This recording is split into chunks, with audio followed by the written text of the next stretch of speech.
دائما نعود إلى التاريخ في كل سجالاتنا وقضايانا مثل ما يحدث اليوم. الفلسطينيون يذبحون ويقتلون ويبادون من الوريد إلى الوريد، وتظهر عمامة سنية أو مثقف سني ويقول إن الزواج بالشيعية حرام.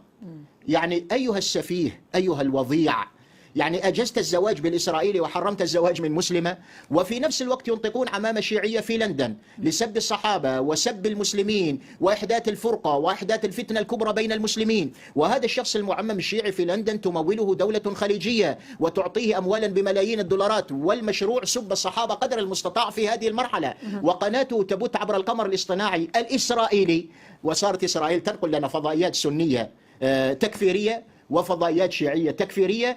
وبدلا يهتم العرب والمسلمون بفلسطين التي يذبح بنوها ونساؤها ورجالها وشيوخها ودورها وتراثها وثقافتها وقدسها، ذهبوا يختلفون حول بغلة فلان في التاريخ الإسلامي وناقة فلان في التاريخ العربي وأعادونا إلى التاريخ. هنا الذكاء الاستعماري الذي يستطيع أن يحور مسار التاريخ. كلما أوشك العرب أن يحققوا إنجازا أعادونا إلى مشكلات التاريخ، ولأننا أغبياء، ولأن هبنق منا، هبنق الأحمق الذي كلفه قومه برعي النياق فكان يطعم السمين ويحرم الضعيفة، فقيل له يا هبنق لما؟ قال إنما أعز من أعز الله وأذل من أذل الله. هكذا العقل العربي ما زال في الماضي ونحن نذبح. في هذا السياق التاريخي وفي سياق الخيانة العربية والإسلامية، والعرب خونة والمسلمون خانوا فلسطين أيضا بالمطلق. تجدين شابا في أمريكا في جامعة جورج تاون أو جامعة كاليفورنيا يتعاطى المخدرات صباحا ويسهر مع عشيقاته ليلا لكنه يصرخ لفلسطين. وتجدين المسلم من مكة أو من تونس أو من أي منطقة أخرى من مصر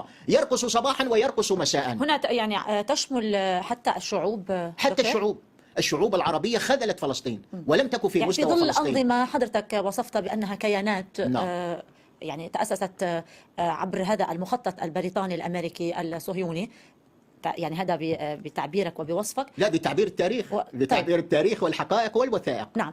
ترى بأنه أيضا هذه الشعوب هي خذلت وهي تعيش في تحت سيطرة هذه الأنظمة. الشعوب العربية استطاعوا تدجينها.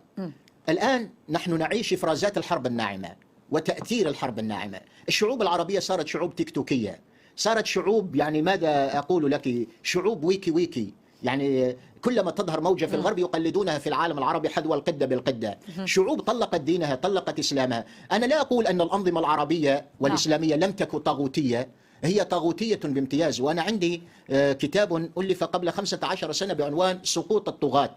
سقوط الطاغية في العالم العربي هو سبب نكبتنا، هو سبب دمارنا. تعرفين ماذا يقول صاحب قصة الحضارة ويلد ورنت؟ ويلد ورنت يقول الشعوب الخائفة لا تصنع حضارة. الشعوب الخائفة لا تصنع حضارة، كما أن الشعوب التي تقول نصف جملة لا تصنع موقفا، والتي تقول ربع جملة لا تصنع موقفا. أنا لو كنت أخاف، وأنا لا أخاف إلا من الله ولا أبالي في قول الحق لومة لائم، لما قلت لك هذا الكلام. لا احتطت دبلوماسيا، ربما عندي مصلحة مالية هنا مع هذا النظام، ربما أريد أن أتقرب من هذا النظام، لكن كلهم بقروا بالنسبة لي. كلهم خانوا فلسطين، كلهم خانوا فلسطين، وكلهم تخلوا عن الثوابت التي انطلقوا منها. كنا نختلف حول كل شيء، حول الاقتصاد، حول السياسة، حول الحدود، مشكلة بين كل دولة عربية وأخرى ولم تحل هذه المشكلات التي افتعلها الاستعمار أيضا. لكن حول فلسطين كنا دائما نلتقي، كنا دائما نجتمع. يا سيدي أنا لا